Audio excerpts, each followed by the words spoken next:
In this particular video we are going to discuss about the what is cyber crime और जो cyber crime होता है और वो किस तरह से हमको इफ़ेक्ट करता है और हम उस साइबर क्राइम से आज के टाइम में किस तरह से बच सकते हैं उसके बारे में सारी इन्फॉर्मेशन यहाँ पर दी गई है आज। तो सबसे पहले हम जानेंगे कि what is actually the cyber crime is. तो साइबर क्राइम को समझने से पहले उसके वर्ड को समझना इज़ नेसेसरी। ठीक है, सबसे पहले तो जो वर्ड साइबर है वो क्या होता है। साइबर का मतलब एक तरह से होता है कि जो इंटरनेट पर जितने भी जो डेटा रहते हैं, इंफॉर्मेशंस रहती हैं और एक तरह से जो सभी सिस्टम्स होते हैं उनको एक तरह से मिला के साइबर कहा जाता है। और फिर क्राइम से तो सभी लोग अवेयर होते हैं, जब हम कोई काम इलीगल तरीके से करते हैं तो उसको हम क्राइम बोलते हैं। ठीक है, तो बेसिकली ये हो गया हमारा साइबर क्राइम। अब साइबर क्राइम होती क्या है, तो छोटी सी भाषा में आपको बता दूं, एक ये अनलॉफुल क्राइम होता है यूजिंग अ कंप्यूटर के थ्रू इसको किया जाता है, नेटवर्क के थ्रू इसको किया जाता है।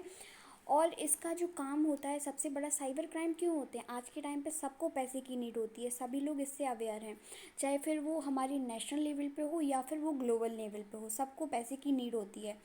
तो क्यों करते हैं ये काम, क्योंकि वो पैसा कमाना चाहते हैं, टू मेक मनी। और इसके थ्रू वो चाहे फिर वह अच्छा काम हो फिर या फिर बुरा काम हो, लेकिन वो क्या चाहते हैं कि सिर्फ और सिर्फ वो पैसा कमाना चाहते हैं, टू मेक मनी। इसके लिए वो साइबर क्राइम करते हैं।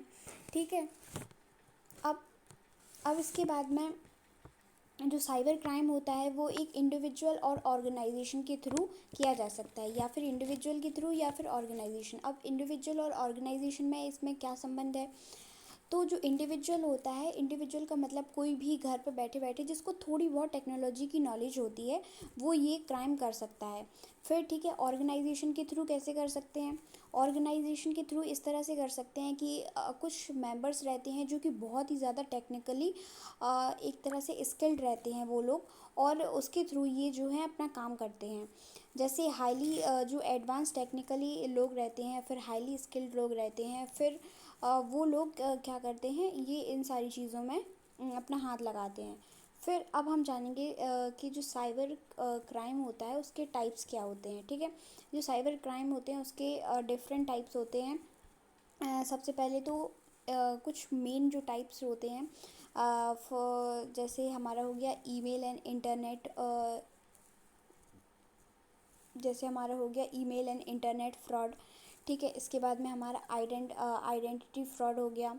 इसमें क्या होता है कि जो हमारी पर्सनल इन्फॉर्मेशंस रहती हैं, हमारे फ़ोन का जो डेटा रहता है, पर्सनल पिक्चर्स वगैरह रहती हैं, उनको एक तरह से स्टॉल किया जाता है। फिर इसके बाद में थेफ्ट और फाइनेंशियल कार्ड और पेमेंट डेटा आता है, जिसमें हमने बहुत से ऐसे मैसेजेस देखे होंगे जो बैंक्स के थ्रू आए होंगे कि अगर हम ये पीएनबी की तरफ से मैसेज आया है कि अगर आप इसमें ये डिटेल्स को कंप्लीट करते हैं या फिर इस दी हुई लिंक पर जाके अपना काम करते हैं तो आपको इतने रुपए या इतने रुपए मिलेंगे और ऐसा ऐसा इंटरेस्ट मिलेगा। तो इस तरह से ये चीज़ें हैं जो की जाती हैं। फिर थर्ड नंबर पे आता है कि theft and sale for corporate data. ठीक है, इस तरह से ये किया जाता है। फिर demanding money to prevent a threaten attack किया जाता है। फिर इस तरह से इन चीज़ों को किया जाता है। फिर इसके बाद में क्या बहुत सारी ऐसी चीज़ें रहती हैं, जैसे साइबर एक तरह से जासूसी करने का काम भी करते हैं। जैसे ये वाला है, ये चीज़ जो रहती है वो एक तरह से जैसे गवर्नमेंट का कोई भी एम्प्लॉय है, कंपनी है, उसका किस तरह से जो डेटा है वो हैक करना होता है। इस तरह से ये लोग हैं जो काम करते हैं। फिर interfere with the system in way that compromise a network. ठीक है, फिर इलीगल गैम्बलिंग रहती है उसको करते हैं। फिर इसके बाद में सेलिंग इलीगल आइटम ऑनलाइन करते हैं। हम लोग ने ऐसी काफ़ी सारी चीज़ों को देखा होगा कि हमारे पास, जैसे हम कोई भी जैसे शॉपिंग ऐप यूज़ करते हैं, फ़्लिपकार्ट, मीशो वगैरह, तो उसमें हमने देखा होगा कि हम जो अपना ऑर्डर देते हैं उसमें हमें दिखाया जाता है, फॉर एग्ज़ाम्पल के लिए हमें एक वहाँ पे एक लहंगा शो हो रहा है। ठीक है, और लहंगे का प्राइस है वो मान लो कि 258 है। ठीक है, 258 है, और फिर उसके बाद में जो हमारे पास ऑर्डर आता है उसमें वो कुछ भी गंदा तरीके से उसमें रख देते हैं, लहंगे की जगह उसमें कोई कुछ भी, जैसे साड़ी हो गई, फटी साड़ियाँ हो गई, कुछ भी ऐसे गंदे से कपड़े रख देते हैं, जिससे जो काम करते हैं ये लोग, वो एक तरह से ऑनलाइन जो एक तरह से सेलिंग का काम करते हैं। फिर इसके बाद में चाइल्ड पोर्नोग्राफी होती है। पोर्नोग्राफी आजकल जो साइबर क्राइम में है वो बहुत ही ज़्यादा ट्रेंड पर है।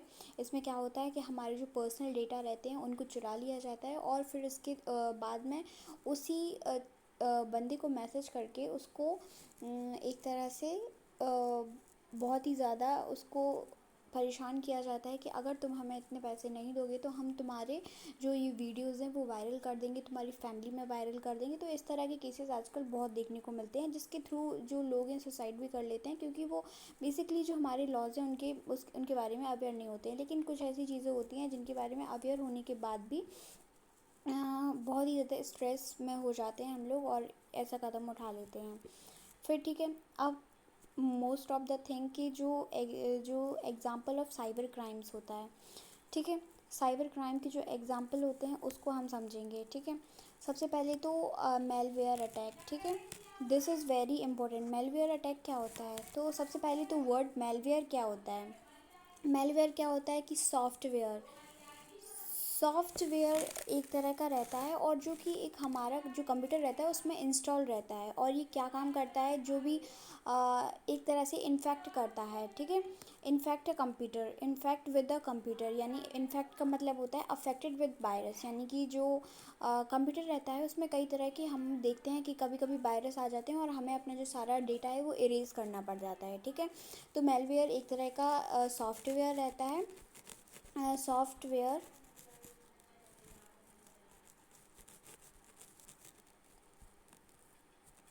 एक तरह का सॉफ्टवेयर रहता है। फिर जो कि एक तरह से क्या इसका काम क्या होता है, जो लीक करता है प्राइवेट इन्फॉर्मेशंस को। ठीक है, जैसे स्टीलिंग पासवर्ड और मनी, जैसे हमारा जो पासवर्ड हम वेरियस चीज़ों में डालते रहते हैं।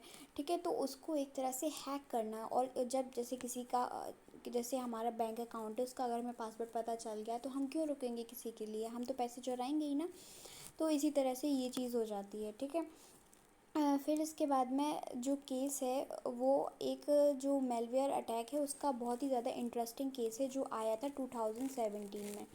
ठीक है, जो ग्लोबली लेवल पे एक तरह से साइबर क्राइम था, कमिटेड इसको किया गया था, और जो बहुत ही ज़्यादा फेमस है, इसको मैं फर्दर वीडियो में डिटेल में डिस्कस कर दूँगी। फिर इसके बाद में फ़िशिंग होती है।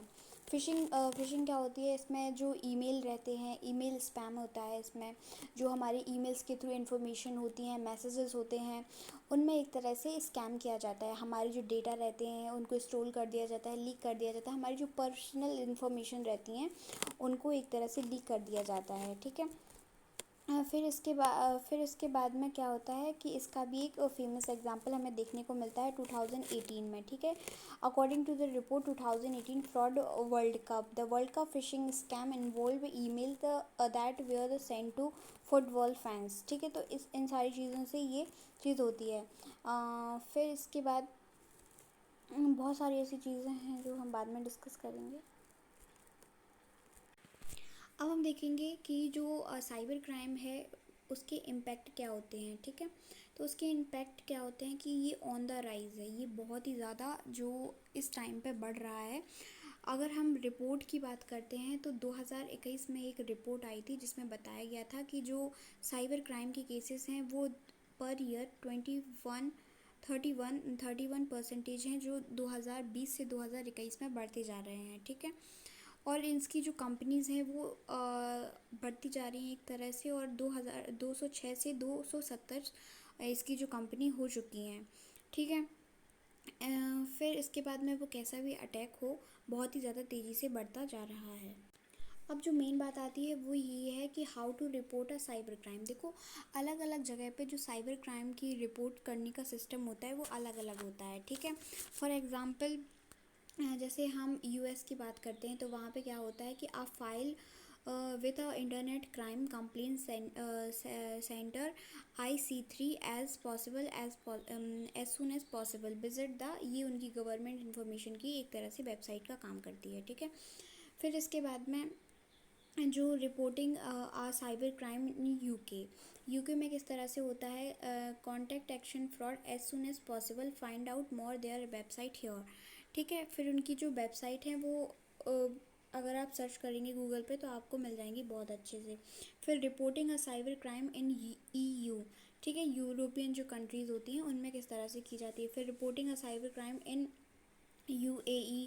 तो ये डिफरेंट टाइप ऑफ थिंग्स हैं जो। फिर ऑस्ट्रेलिया की है, Australian cyber security centre has information about, ठीक है, how to report cyber crime.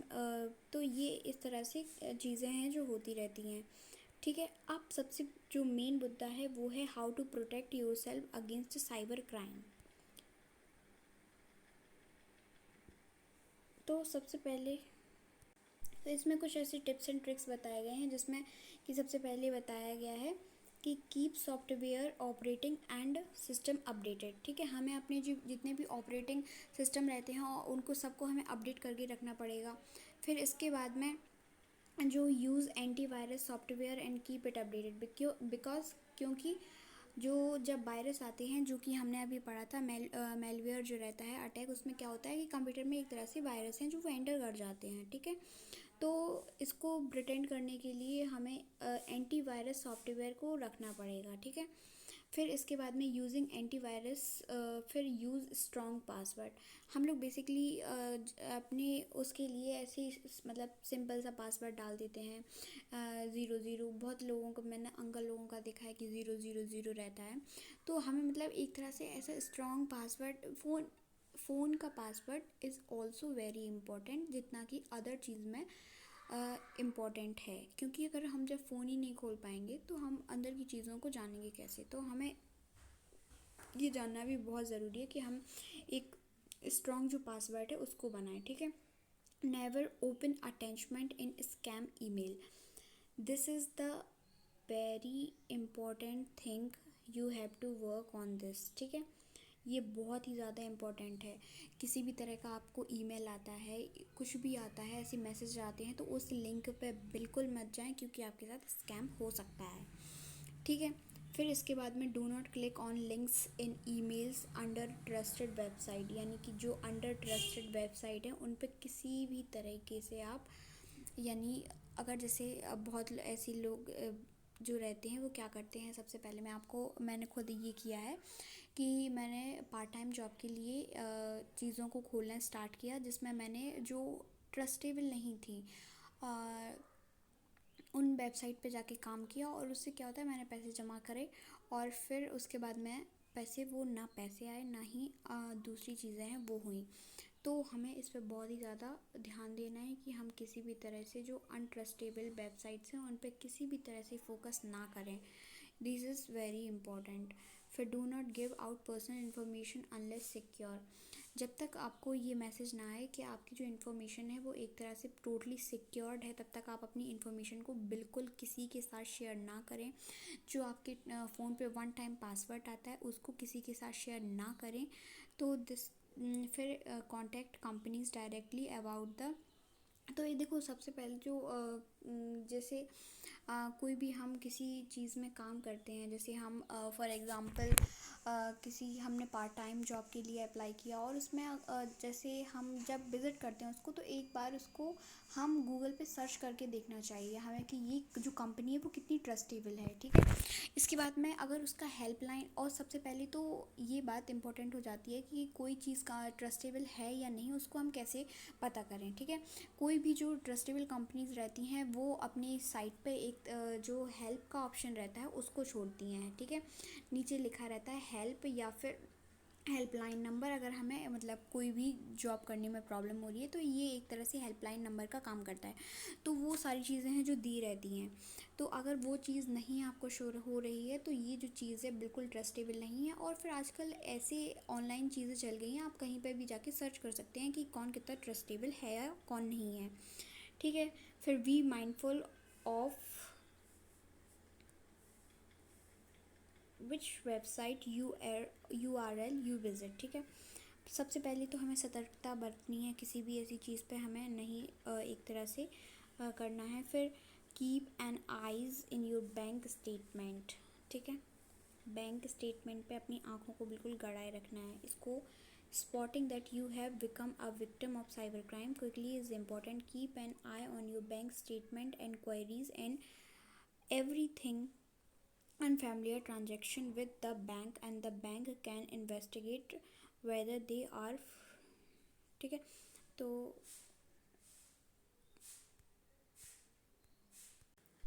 तो आज की वीडियो में इतना ही। होप आपको काफ़ी इन्फॉर्मेशन मेरे थ्रू मिली हो। तो मिलते हैं नेक्स्ट वीडियो में। और नेक्स्ट वीडियो आपको किस टॉपिक पे चाहिए आप प्लीज़ कमेंट कीजिए, और उसके थ्रू मैं आपको कवर कराऊंगी बेसिकली जो वीडियोस रहती हैं। और अगर हो सके तो यूपीएससी से रिलेटेड जितनी भी आपको प्रॉब्लम्स हो आप मुझे शेयर कीजिए, मैं उस पर वीडियोस लाना ज़रूर से कोशिश करूँगी। अगर आपको हिंदी में कंटेंट चाहिए तो मैं हिंदी में भी दिला दूँगी, और अगर आपको इंग्लिश में चाहिए तो आप वो भी बता दीजिए, नहीं वरना मैं मिक्सचर भी इसका ले आऊँगी।